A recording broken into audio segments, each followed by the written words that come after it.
سب سے جو تکلیف دہ بات ہے کہ جس پہ سب سے زیادہ ٹرسٹ کیا تھا عمران خان صاحب نے پرویز خٹک، آج شرمندگی کے سامنے ایویڈنس دینے آیا، اور ایویڈنس بھی کیا، وہ ساری جھوٹ پر مبنی، اور کیا کہتا رہا کہ انویسٹیگیشن آفیسر نے جو کچھ بتایا وہ ٹھیک بتایا۔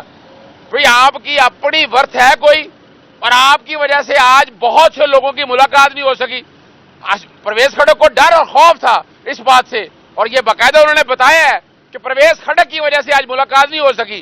بھائی سارے وکلا اور باقی لوگ ملنے آتے ہیں، آپ کا یہ کوئی کام نہیں ہے، آپ ڈر کیوں ہے؟ بھئی اگر سچ کیا ہے تو فیس کریں۔ اور آج جو اس نے ایویڈنس دی ہے، ثابت کر دیا ہے کہ وہ جناب نہ ویٹ ہے نہ وزن ہے، اور وہ جو ہوا کے جھونکوں سے اڑنے والے لوگ تھے، آج وہ کوشش کر رہے تھے ٹھہر سکیں، لیکن زمین پہ ٹھہرنے کی جگہ نہیں مل سکی ان کو۔ دوسری بات آپ کے سامنے ہے کہ عمران خان صاحب نے جسٹس قاضی فائز صاحب کے اوپر عدم اعتماد کا اظہار کر دیا ہے، اور باقاعدہ درخواست دائر کر دی گئی ہے۔ ایک اور بات آپ کے سامنے رکھ دیں، میرا آج آنے کا مقصد یہ تھا کہ میں جیل میں عمران خان صاحب کی سہولیات دیکھنا چاہتا تھا۔ یو این کا جو ورکنگ پیپر آنے کے بعد دیکھنا ہے کہ کیا حالات اور واقعات ہیں یہاں، اور میں نے باقاعدہ صدر پاکستان اور وزیر اعظم کو خط لکھا کہ عمران خان کو سہولیات فراہم کی جائے۔ آج میں ایک آخری خط لکھ رہا ہوں ان کو۔ عمران خان کی کوئی ڈیمانڈ نہیں ہے، میں بتا دوں آپ کو، کہ جیل میں سہولیات دی جائیں، لیکن جو آئین پاکستان اور سیکشن 29 اور 30 ہے پریزن ایکٹ کا، وہ صرف موت کے قیدیوں کو ایسی جگہ رکھا جاتا ہے جہاں عمران خان کو رکھا گیا ہے۔ پھر جیل رول سارے دیکھ لیے ہیں، اس میں جیل رولز میں آپ لوگوں کے لیے حیرانی ہوگی کہ وہ ہر ایک کے لیے کھیل کی سہولیات فراہم کرنی ہے، ان کے لیے جمعے والے دن ملاقات کے لیے رکھنی ہے، اتوار والے دن ملاقات ہونی ہے، چہل قدمی کے لیے رکھنا ہے، اور باتھ روم کی فیسلٹی بھی ایسی دینی ہے، یعنی اس طرح نہیں ہے کہ کمرے کے اندر آپ دے دیں۔ یہ میں جیل رولز کی بات کر رہا ہوں۔ پھر یو این کا جو ورکنگ پیپر آیا ہے، اور اس کے علاوہ universal declaration of human right 1948 جن کی آرٹیکلز کا ذکر کیا ہے، اور اس کے بعد آئی سی سی پی آر، پھر چارٹر آن ٹارچر، نیلسن مینڈیلا رولز، اور کائرہ کا ڈیکلریشن، اس سب کی نفی ہو رہی ہے عمران خان صاحب کے حوالے سے۔ آج میری کوشش ہوگی کہ میں صدر پاکستان، وزیر اعظم ان کو کہوں انسانی حقوق کی تنظیم کے ناطے، جوڈیشل ایکٹیویزم کے ناطے، کہ یہ سہولیات فراہم کی جائیں۔ نہیں کی جائے گی تو یہ یاد رکھیے گا، ہائی کورٹ تو میں نے جانا ہی جانا ہے۔ یہ معاملہ بین الاقوامی جو ادارے ہیں، جو ہیومن رائٹس کے ادارے ہیں، وہاں تک لے جایا جائے گا، جو زیادتی اور ظلم ہو رہا ہے۔ نواز شریف کی دفعہ 30 32 لوگ ملا کرتے تھے، اور روزانہ ملاقاتیں ہوا کرتی تھی، لیکن یہاں مومنہ باسطے صاحب ہیں، انہوں نے باقاعدہ درخواست دی ملنے کے لیے، لیکن ملنے نہیں دیا جا رہا۔ کب تک یہ آپ کرتے رہیں گے؟ یہ معاملے اس طرح نہیں چلنے والے ہیں۔ یہ نظام عمران خان کے بغیر نہیں چل سکتا۔ اس نظام کے چلنے کی ضمانت کی کنجی جو ہے وہ عمران خان کے پاس ہے۔ سمجھ جائیں، ابھی آج بھی سمجھ جائیں، یہ جو دروازے توڑ رہے ہیں، یہ جو بند کر رہے ہیں آپ، یعنی آج دیکھیں 9 مئی کے واقعات کی ضمانت کس سٹیج کے اوپر منسوخ کی ہے، جب عدت کے کیس میں 2 دن 3 دن رہ گئے اور بریت لکھی ہوئی ہے، وہاں بریت ہو جانی ہے عمران خان صاحب کی، جتنا مرضی لٹکاتے رہے۔ اگر نہ لٹکاتے ہوتے تو کل پریس کانفرنس کرنے کی ضرورت تھی خاور مانیکا کو۔ خاور مانیکا کی یہ جرت کیسے ہوئی کہ گھر کے معاملے اگر پوری دنیا میں بتائے؟ کیا کوئی ماں بہن بیٹی کس طرح اجازت دی جا سکتی ہے؟ اور کس نے یہ سارا لائیو چینل چلنے دیا؟ یہ خدا رہا یار، یہ گھر کے معاملے ہیں، گھر میں رہنے دیں، اور اگر عدالت کے معاملے عدالت میں سیٹل کریں آپ، لیکن اس طرح نہیں نظام چلے گا۔ سارے معاملے میں خدا رہا اس نظام کو آگے چلنا ہے۔ فارم 45 اور 47 میں آج دیکھ لیا، اسلام آباد میں انہوں نے کہہ دیا کہ الیکٹرانک الیکشن مینجمنٹ سسٹم نہیں چل رہا، یعنی کیا مذاق ہے، یعنی اپلوڈ نہیں کیے فارم۔ اصل گیم فارم 45 47 کی ہے، اور جسٹس طارق محمود جہانگیری کے خلاف جو یہ کیمپین چل رہی ہے، یہ جو آئینی درخواست دائر کی ہے، یہ ردی کی ٹوکری میں داخل کرنے والی ہے۔ اسلام آباد ہائی کورٹ کے پاس کوئی اختیار نہیں ہے. یہ جو بھی طریقہ کار طے کیا ہے وہ نظر آ رہا ہے کہ فارم 45 اور 47 کا کچا چٹا سامنے نہ آ جائے. امید ہے ہم پھر بات رکھتے ہیں قوم کے سامنے کہ خدا را ہوش کے ناخن لیں جو لوگ پیچھے بیٹھے ڈوریاں ہلا رہے ہیں. عمران خان اس سسٹم کے بچانے کی کنجی ہے. کوئی فرق نہیں پڑتا، جتنا ظلم کرنا تھا کر لیا ہے، مگر اب یہ مزید ظلم نہیں چل سکتا. اس کے لیے باتیں اب آگے تک جائیں. میں لاہور سے سفر کر کے آیا ہوں آج. یہ بڑی وضاحت کے ساتھ بتاتا چلوں، ایسے نہیں ہے. اور میری ملاقاتیں بھی عدالت کے کہنے پر ہوتی تھی. اور کیا میں بشا بی بی کھاوے کا وکیل ہوں؟ وکیل کے لیے ملاقاتیں میں نے کوئی آگے یہاں پکنک کرنے نہیں آنا ہے، میں نے کچھ فوٹو سیشن کرانے نہیں آنا ہے. جو اہم معاملات چل رہے ہیں وہ ڈسکس کرنے کے لیے آنا ہے. اور اس میں کوئی ایسی بات نہیں. اور دوسری جہاں تک بات ہے وہ جو سہولیات کی بات ہے وہ میں نے بھانڈا پھوڑ دیا ہے. وہ میں نے خط میں لکھا ہے کہ جس دن عمران خان کوئی ہیئرنگ کرنے کے لیے آئے پیچھے کمرہ صاف کیا کر کے تصویریں اتار دی. اور بھائی 365 دنوں کی تصویریں دو کہ 365 دن میں عمران خان کو یہ سہولیات دی ہیں. یہ ایک دن کی تصویر دے کے مسئلہ نہیں حل ہوتا. اور ایک اور بڑا اہم معاملہ میں نے اٹھا لیا ہے آج کہ جب اٹک جیل سے عمران خان کو شفٹ کیا گیا، عمران خان بیٹر کلاس کے حقدار تھے، تو یہاں سے لکھا گیا کہ بیٹر کلاس دینی ہے.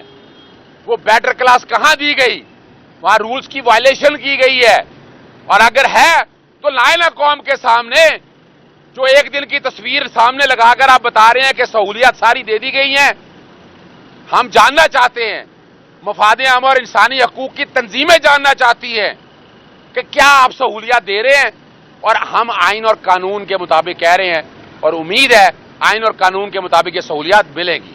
آج اڈیالہ آ کے جب مجھے یہ پتہ لگا کہ پرویز خٹک صاحب آج عمران خان صاحب کے خلاف گواہی دینے آئے ہیں، بحیثیت پشتون، بحیثیت پاکستانی، بڑا دکھ ہوا کہ خٹک صاحب کو عمران خان صاحب نے بہت عزت دی اور وزیر اعلیٰ بنایا اس صوبے کا جس صوبے میں محترم خٹک صاحب 40 سال سیاست کیا انہوں نے، لیکن ایک اریگیشن کے وزیر سے آگے نہیں جا سکے.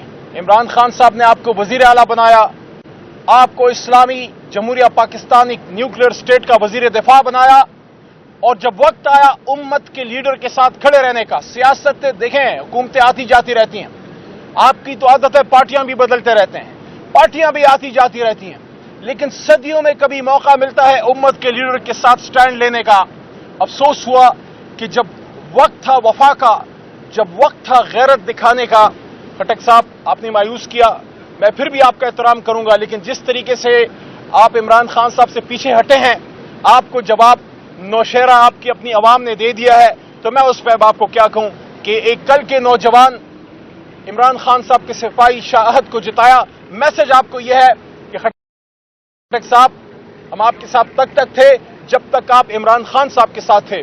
میں اور کچھ نہیں کہوں گا، میں ان کو صرف یہ کہوں گا کہ غیرت ہے بڑی چیز جہان تگدوں میں، پہناتی ہے درویش کو تاج سر دارا.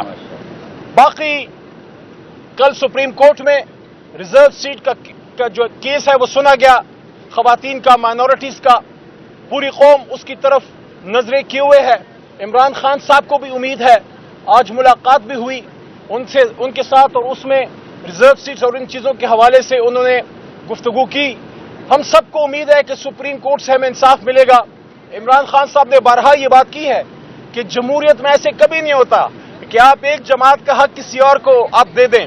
پروپورشنل ریپرزنٹیشن کے تحت یہ ہمارا حق ہے کہ ہماری خواتین کا اور مائنورٹیز کا جو رائٹ ہے وہ تحریک انصاف کو دیا جائے. اور یہ سب چیزیں محترم چیف جسٹس صاحب کے سامنے، اور جو 13 محترم جج بشمول جناب چیف جسٹس صاحب کل اتنے بڑے بینچ میں فل کورٹ میں بیٹھے ہوئے تھے، ان سب کے سامنے یہ چیز یاد تھی کہ وہ کون سے عوامل تھے جس نے تحریک انصاف کو مجبور کیا کہ وہ سنی اتحاد کونسل کی ایک جماعت میں وہ پارلیمنٹری پارٹی میں جائیں. کیوں وہ گئے؟ کیونکہ الیکشن سے نامینیشن پیپرز جمع ہونے سے چند گھنٹے پہلے ہم سے ہمارا نشان جو ہے وہ چھین لیا گیا. ملک کی سب سے بڑی جماعت کو مجبور کیا گیا کہ وہ آزاد الیکشن لڑیں. سلام ہے پاکستانی قوم کو، جس طرح انہوں نے نشان ڈھونڈ کے عمران خان صاحب کو، ان کی جماعت کو کامیاب کیا. کوئی سوچ بھی نہیں سکتا تھا